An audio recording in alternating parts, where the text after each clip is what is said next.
Hi, we're Feeling for a Friend, and you're watching CUTV. I'm Sam, and I'm here with Gavin and Richard of Feeling for a Friend, who are playing Clwb Ifor Bach tonight. How are you doing? Awesome. Fantastic. Banging. How were the shows in Ireland? Really good. Yeah, excellent. It's nice to be over there. We haven't been over there for a while, so it was good to get over there. Played different places than we normally do. We normally just do Dublin. So we were at Belfast, Cork, and Derry. Yeah, it's a good way to kick off a tour, really. And now we're in Cardiff, our home. The homeland. Yeah. Are you particularly excited for the show because it's like a homecoming? Yeah, extremely excited. I mean, obviously, it's great when you look out to a crowd and see like a lot of friendly faces and people you know. So, kind of really stoked to play tonight. Awesome. And the shows in Ireland, how did they go down? Do you think it will be better tonight because the album's now been released? I don't know. Everywhere's different, and you know, just because we're in Cardiff tonight doesn't mean the shows were any less good, I suppose. Because every show is good. You know, there's a couple of sellouts tonight, sold out. Most of the shows on this tour are sold out. Small, sweaty rooms, so I think it's going to be like a similar vibe, really, where everyone's just getting involved with the music, getting up on stage, dancing, moshing, whatever you want to do, you know. So. Nice. The album that's been released today, Conduit, does it sort of send out a message that this is what you are now, or this is where you've progressed to? Yeah, I suppose it's a bit strange with all our bands kind of get a bit softer with age, but we've been going in the opposite way now since Tales of Memory. But yeah, it's kind of really where we are at the moment. We didn't think too much about writing the record. That was what just came out, and it's short, sharp and aggressive, and I suppose it's just us getting all our anger and frustration out, do you know what I mean? So it's just us being ourselves. I mean, you know, it's the kind of music we grew up listening to, and I suppose it's a tip of the hat to, like, you know, where it all started for us, really. So yeah. With Pat coming into the band from Rise to Remain and the album suddenly getting heavy, did he have an influence, or did you all feel we're going heavier? And what kind of influence did Pat have in recording? I think just the way Pat plays drums. He's a really heavy hitter.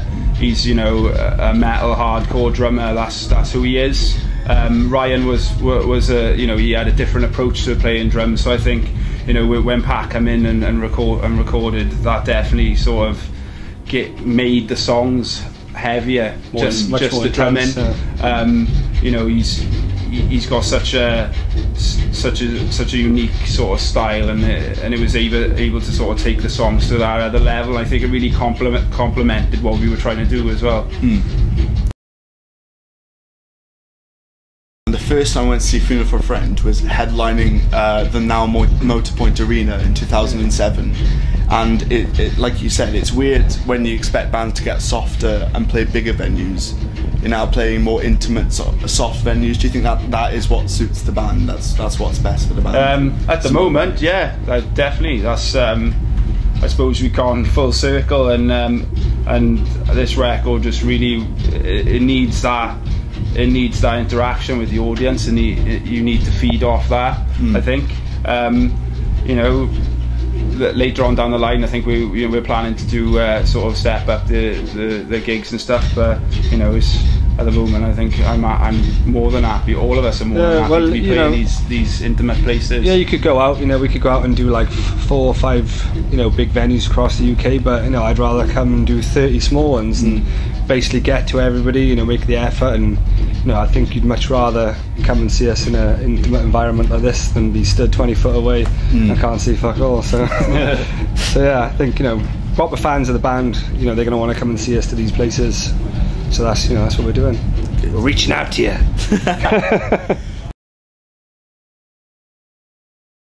This album that's out today, how would you like people to accept it? How would you like people however they want to? Well, however they want. Literally, we like, you know, if whatever people can take from it, you know, if it's something about the lyrics, they just enjoy listening to the music. You know, if they they like the way Pat drums or whatever, anything. I suppose when you write music, you write it, I suppose, selfishly for yourself, but you know, you write it knowing that people are going to listen to it, and you just want them to like it. So whatever. And as long as they like it, I don't care. What if they don't like it? Are you coming for them? No, it's fine. Oh, it's fine. That's fine. That's fine as well. No threat. They're wrong, but it's fine.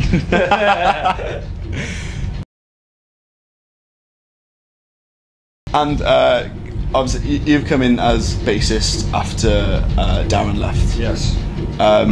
Which I imagine it's quite odd for you, Gav, then going from not being in the band to being in the band as a bassist, then being as a guitarist. Did you prefer one or the other? Or? I've always been a guitarist. Like that's how I played when originally when I was asked to join the band. I'd never played bass. I think I picked it up once, handed to someone, and then I didn't really like it. To be honest, I did it because you know, it was the opportunity to travel the world and play with a band that I loved, and so I adapted and learned how to play the songs on bass. But Rich coming in is kind of, it was a bit of a relief for me because I know how good he is as a bassist, and I knew then, you know, I could go on to guitar and do kind of what I like to do, and basically, you know, me and Chris used to play guitar when we were like 17 in my bedroom, and it's kind of weird how, you know, I wasn't in the band from the start, but it's like I almost was destined to play guitar with him because we have such a similar sort of guitar style.